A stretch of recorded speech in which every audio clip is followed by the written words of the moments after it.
I should probably tame myself just a little bit. I think I can do that.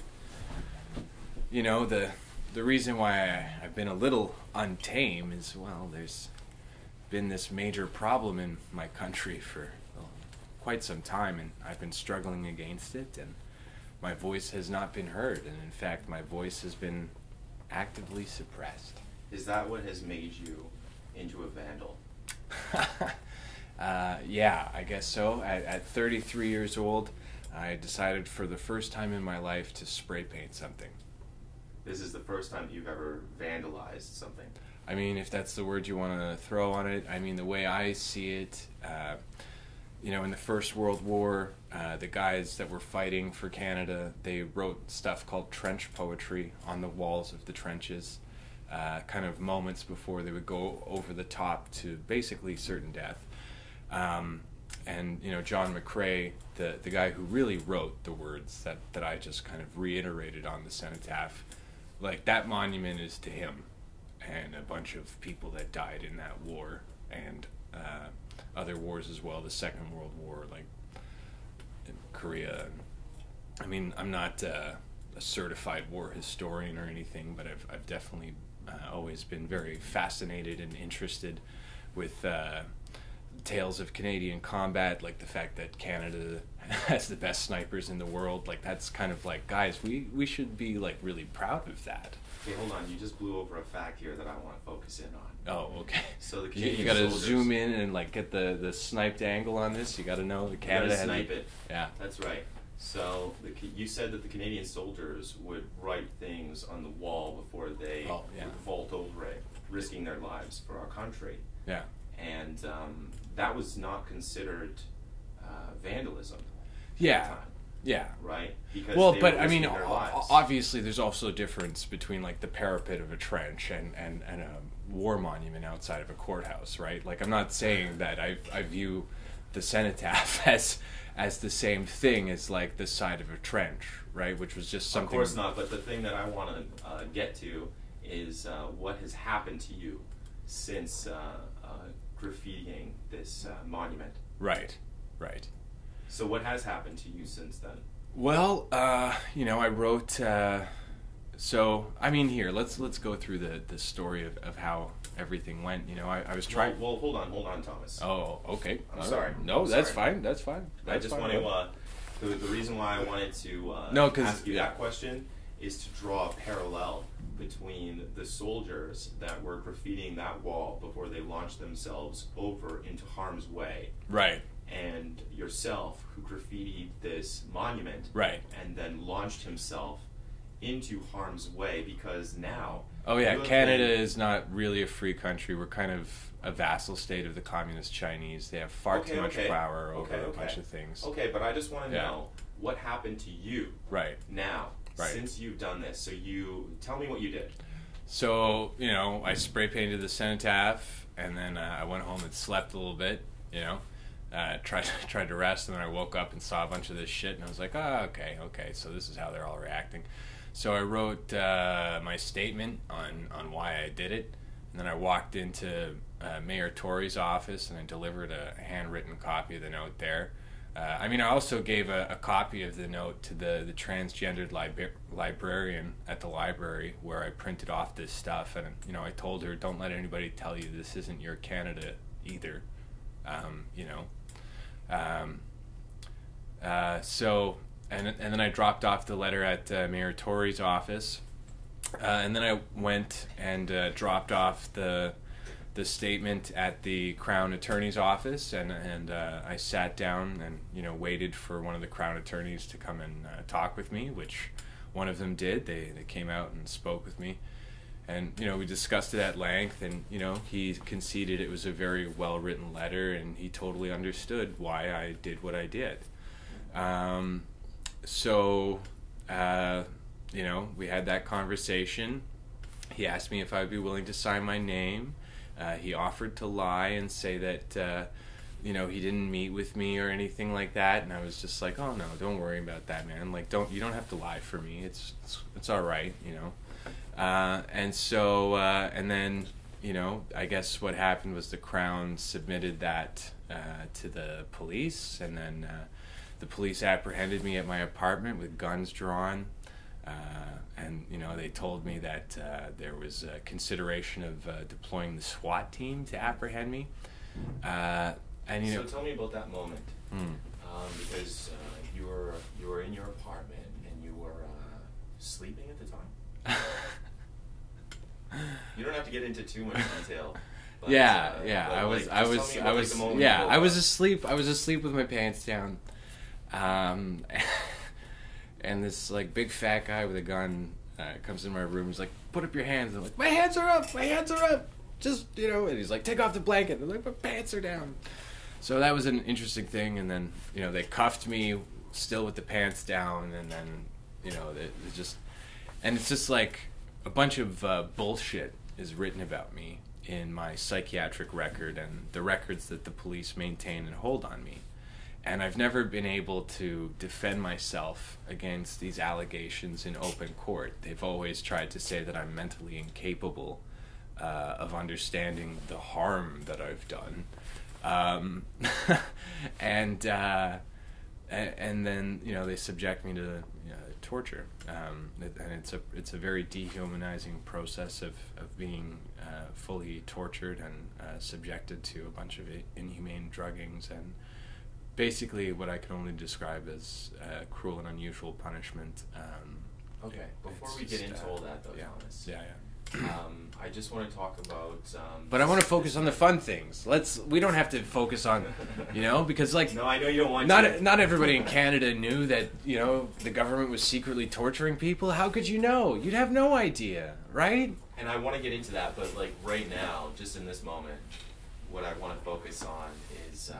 basically the thing that you did and then the consequences that you have had brought down on you so far. Right. So this fat guy is pointing a gun at you. Well, he's a fat detective. Let's not just call him a guy. He's a fat detective. He was a detective. Okay. And he was also a nice guy. I want to say this in his defense, okay? About both the officers that arrested me. They were both extremely professional, which was a very marketable improvement from any of my previous interactions with the Toronto Police. So I have to commend both of the officers that apprehended me for being extremely professional. Okay. Absolutely. Excellent. That's great to hear. So once they arrested you, where did they take you then? They took me to 52 Division. Okay, and then you went through processing? Yeah, I went through processing. There was a bit of a thing with the sergeant who was overseeing stuff, and the guys in the jailhouse, and the guys that were working in custody and holding at 52 Division. Again, very respectful, honorable officers that conducted themselves in a way that was appropriate, you know? And again, like, they didn't engineer the conditions of the jail cells to have these like steel beds for the guys, you know, like they're just freaking managing the people coming and going through that process. And again, those officers also conducted themselves with the utmost and highest standards of professionalism. So for the people that don't know, people like me, when you go through processing, what happens? So they bring you out of the car, they stand you on a thing with your feet, and they ask you some questions about whether or not you understand this, that, or the other thing, and you say you do. And, you know, the sergeant stands at the side of I guess they call it the bay or whatever, and it represents where the sergeant is standing. I guess it's maybe called standing at order or something, and he's acting in kind of the same position as a judge would, you know, like I'm presenting my thing, they're presenting their thing that they said I did, and da-da-da-da-da. And he's like, and then he, you know, they're just clearing that I understand what I've been charged with, that I understand that I have the right to counsel. And then, you know, they explain that they're going to pat me down and check for weapons and whatnot, and then they proceed to do that, and then they, you know, take me over to holding. And then I just sit there and wait, you know, and then at some point they take you out and they do like fingerprinting and everything. And I had a detective Paul and detective, I think Lei or Lee. I think she's Korean, but anyways, nice lady, right? Nice detective. And Paul is like he's a former SAS guy, right? And like he was a tank mechanic, right? So he's a very intelligent and capable detective as well, and he did his utmost to make sure that my rights were protected, and it seems like he takes it seriously. You know, like, I don't think people should get it twisted when I say the Toronto police force is the most corrupt police force on the face, in the nation, because one, that's a true statement, but two, that doesn't mean that every single person on that force is corrupt, you know? And I really want to be able to empower the people on the police force that are not corrupt, because that's how things will eventually change and get better, you know? And I think there are some systematic approaches that can be developed to kind of deal with some of these problems. So they fingerprint you. Yeah. And then your processing is complete, and then they take you back to the cell. How many people are in the cell with you? Well, you're just in the one cell, right? It's like your I shouldn't say, I was going to try and say mattress, but your steel slate, your stainless steel slate, and a toilet with a sink. And, you know, that's it. And then there's other people in other cells kind of next to you, right? And so you only recognize the guys by their voices. And it's only when you go to holding at, and it's funny, I almost said church, court, when you go to holding at court the next day, you finally get to see the faces connected to all these voices from the different cells, and you kind of get to see like what these guys' stories are about. And you know, like the one guy, Stevie, I don't know his last name, and I wouldn't say it anyway, but he's kind of got an interesting situation where he was like asleep on the GO train, and they were fucking with him on the GO train, and Stevie's one of those guys where if you touch him, he's gonna punch you. You know, like I'm the kind of guy, if you touch me in a weird way, I'll go to and I'll file a notice of application against you, and I'll try, you know, like, but Stevie will just beat the shit out of you. You know, different strokes for different folks. Anyway, so they fucked with Stevie a little bit on the GO train, and it's like, you know, the guy's working on a job site trying to make Massey Hall like a better place, and he's got these fucking bacterial growths that like think they're the law, that are trying to enforce ticket money paying on the GO train, like this fucking Checkpoint Charlie bullshit that we have here. And they fuck with this guy. And then he like fucks back. And then like, you know, some kind of fight ensues, and he's in custody. You know? But like shit happens, you know? And like I feel like the way that a lot of the people in the justice system carry on is as if shit doesn't happen. Which is like profoundly just like you people, you know, you're a little bit silly sometimes, you know. And I feel like it's just I know that my story will eventually come out, and that things are going to work out, because I know from the strength of everything that I've reasoned out, and the hearts and minds of the Canadian people, that justice will prevail. Do you really have faith? I do. What is it that made you do this? My faith, you know, like my faith. And well, I mean, I can't just say just my faith though, you know, because it's I've been fighting in a propaganda war for the better part of a decade. You take out your sunglasses. Yeah. I've been, but that's the truth. I've been fighting a propaganda war for the better part of a decade via my fucking Facebook account. Probably shouldn't swear like that, but you know, we can always beep things. You're a real person, Thomas, and real people swear. Yeah, and for whatever reason, you know, in our country, you're not allowed to get beeped out by people, which is, you know, fucking weird. How many times have people stopped listening to you because you dropped an F-bomb? I don't know, and I don't care, because it's a bomb that was designed to kill stupid people from, you know, having this higher knowledge and wisdom. You know, like if you don't want to be infected with knowledge and wisdom, okay, enjoy what you got. Great answer. That's a great answer. Fuck yeah. Okay. So after you went and were left in the courtroom. You were there overnight. Yeah. Right? Yeah. And you were you able to sleep? No, not at all. Not at all. Okay. So you went an entire sleepless night, and then you had to go to the court. Yeah, and like my buddy, or sorry, the guy in the cell next to me, he was going through withdrawal from fentanyl. So like he's just like fucking kicking on the, because you know it's not very easy to go through withdrawal. Like I've never done those kind of drugs, like, but I'm empathetic. I can understand that it's not easy to go through withdrawal from that kind of serious stuff, right? And so he was just always like kicking the thing, trying to deal with it, you know.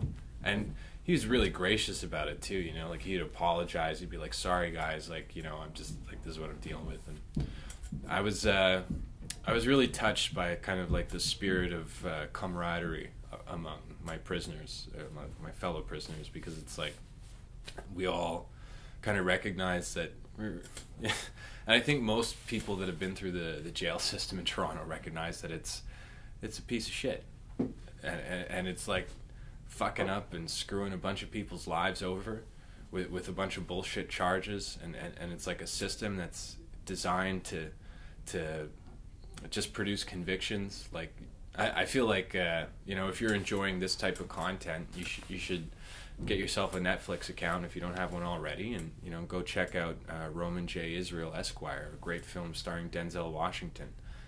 You know, a man that's it's a movie about a man that's kind of working on similar litigation about trying to tackle this problem of a justice system that pressures people to take pleas instead of arguing right and wrong and principles and virtue and values in the court.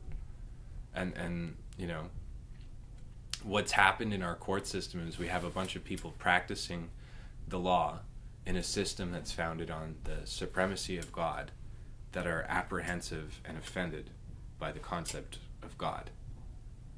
So using the thinking and logic of the Roman juris Ulpian, they have no authoritas because they're not connected to like the source of authority from the legal system. And as the charters construed, the authoritas of the Canadian state comes from God. You know, like the figurehead of Canada, or our official head of state, is the Queen of England, and like monarchs rule by divine right. So it's this fundamental aspect of the justice system, and it's an important philosophical aspect.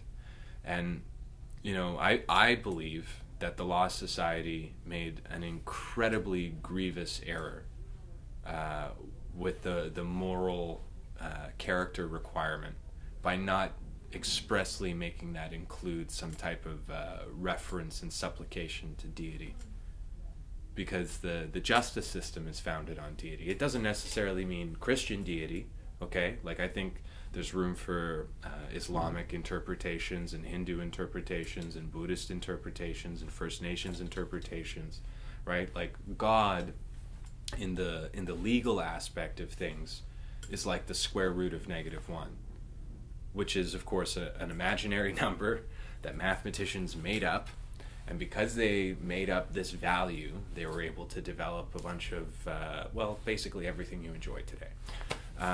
And you know, I think the justice system is much like that.